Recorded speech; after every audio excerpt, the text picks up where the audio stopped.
General Musharraf को आइन शिकनी के जुर्म में सजाए मौत सुनाने वाले जस्टिस वक़ार अहमद सेठ तो सुप्रीम कोर्ट का जज बनने के लिए दायर करदा अपनी पटिशन लगने के इंतजार में इस दुनिया से चले गए। लेकिन अब सुप्रीम कोर्ट ने इस्लामाबाद हाई कोर्ट के साबिक जज शौकत अजीज़ सिद्दीकी के वकील को यकीन दिलवाया है कि उनकी बरतरफी केस का फैसला उनकी रिटायरमेंट से पहले कर दिया जाएगा। याद रहे कि सुप्रीम जुडिशल काउंसिल ने शौकत अजीज़ सिद्दीकी को 21 जुलाई सन 2018 को डिस्ट्रिक्ट बार एसोसिएशन रावलपिंडी में तकरीर के दौरान ISI को इसके सियासी किरदार की वजह से चार्जशीट करने पर जुडिशल ऑफिस से हटा दिया था। ताहम अगर उन्हें बरतरफ ना किया जाता तो बतौर सीनियर तरीन जज आज जस्टिस शौकत अजीज़ सिद्दीकी इस्लामाबाद हाई कोर्ट के चीफ जस्टिस होते। अदालत उज़्मा में जस्टिस उमर अता बंदयाल की सरबराही में 5 रुकनी बेंच सुप्रीम जुडिशल काउंसिल के फैसले के खिलाफ शौकत अजीज़ सिद्दीकी की दरख्वास्त पर समाअत कर रहा है।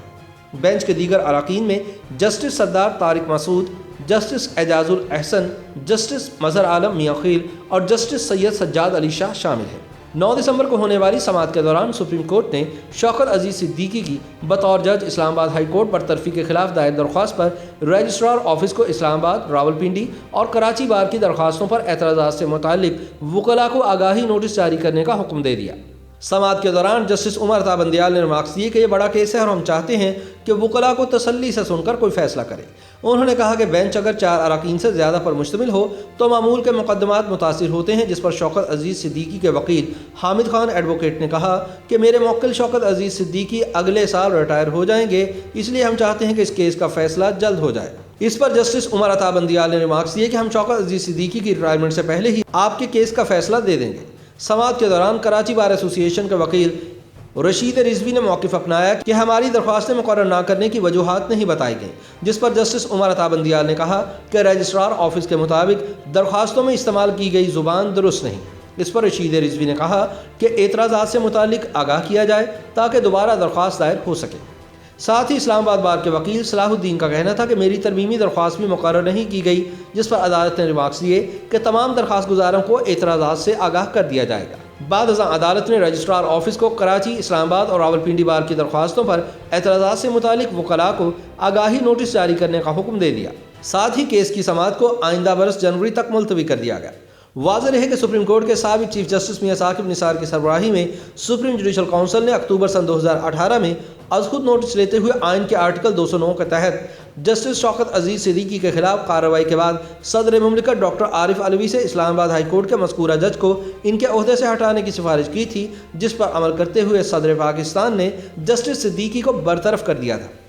ख्याल रहे कि जस्टिस शौकत अजीज़ सिद्दीकी ने जुलाई सन 2018 में रावलपिंडी बार एसोसिएशन से खिताब करते हुए कहा था कि मुबैना तौर पर ISI अदलिया के मामलात में मुदाखलत करती है और अपनी मर्ज़ी के बेंच बनवाकर अपनी मर्ज़ी के फैसले लेती है। उन्होंने इल्ज़ाम आयद किया था कि फ़ौज के खुफिया इदारों की मुदाखलत की वजह से उन्हें नवाज शरीफ को एहतसाब अदालत से मिलने वाली सज़ा के खिलाफ अपील की समाअत करने वाले इस्लामाबाद हाई कोर्ट के बेंच में शामिल नहीं किया गया था। बाद फ़ौज के शोबा ताल्लुकात आमा ने एक ट्वीट के जरिए उस वक्त के चीफ जस्टिस मियां साकिब निसार से दरख्वास्त की थी कि वो इस बारे में एक्शन ले। शौकत अजीज़ सिद्दीकी ने यह भी इल्ज़ाम आयद किया था कि फ़ौज के खुफिया इदारे ISI के मौजूदा सरबराह लेफ्टिनेंट जनरल फैज़ हमीद मुग़ल ने जो उस वक्त डिप्टी DG ISI थे फैज़ाबाद धरने से मुतालिक मुकदमे में उनसे उनकी रिहाइशगाह पर मुलाकात की थी। अपनी बरतरफी के बाद रद्द-ए-अमल देते हुए जस्टिस शौकत अजीज़ सिद्दीकी ने कहा था कि उनके लिए फैसला गैर मुतवक्के नहीं था।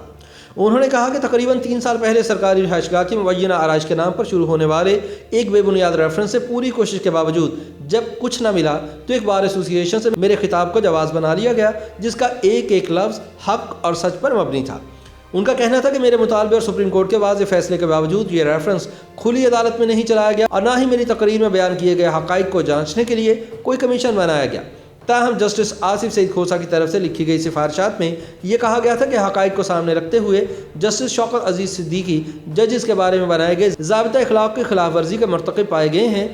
इसलिए उनके खिलाफ आइन के आर्टिकल 209 के सब सेक्शन 6 के तहत कार्रवाई करते हुए इन्हें ओहदे से हटाने की सिफारिश की जाती है। लेकिन सच तो यह है कि जस्टिस शौकत अजीज़ सिद्दीकी के खिलाफ इस तकरीर से मुतालिक रेफरेंस की सिर्फ एक इब्तदाई समाअत हुई थी और यह समाअत भी इन कैमरा थी, जिसके बाद इस रेफरेंस का फैसला सुना दिया गया। ख्याल रहे कि शौकत अजीज़ सिद्दीकी ने अपनी बरतरफी के मामले को सुप्रीम कोर्ट में चैलेंज कर दिया था और एक दरख्वास्त दायर की थी, जिसमें इब्तदा पर रजिस्ट्रार ऑफिस की जानिब से एतराज़ात लगाए गए थे। ताहम फरवरी सन 2019 में सुप्रीम कोर्ट ने रजिस्ट्रार के एतराज़ात ख़त्म करते हुए दरख्वास्त समाअत के लिए मंजूर कर ली थी। جس کے بعد ان کی اپیل پر سماعت تاخیر کا شکار ہو رہی تھی، جس پر انہوں نے نومبر سن 2020 کے اختتام پر chief justice Pakistan justice Gulzar Ahmed کو ایک خط بھی لکھا تھا، جس میں کیس کی سماعت جلد مقرر کرنے کی استدعا کی گئی تھی۔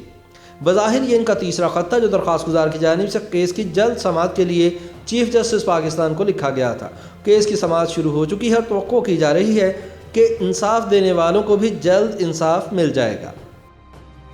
YouTube پر گوگلی نیوز دیکھنے کے لیے youtube.com کی سرچ بار میں googly news T V type کریں۔ گوگلی نیوز کے پیج پر سرخ رنگ کے سبسکرپشن والے بٹن پر کلک کرنا نہ بھولیے۔ YouTube پیج پر اپلوڈ ہونے والی ویڈیوز سے باخبر رہنے کے لیے بیل آئیکن پر کلک کیجیے۔ آپ کو ہر نئی ویڈیو کے بارے میں نوٹیفیکیشن موصول ہو جائے گا۔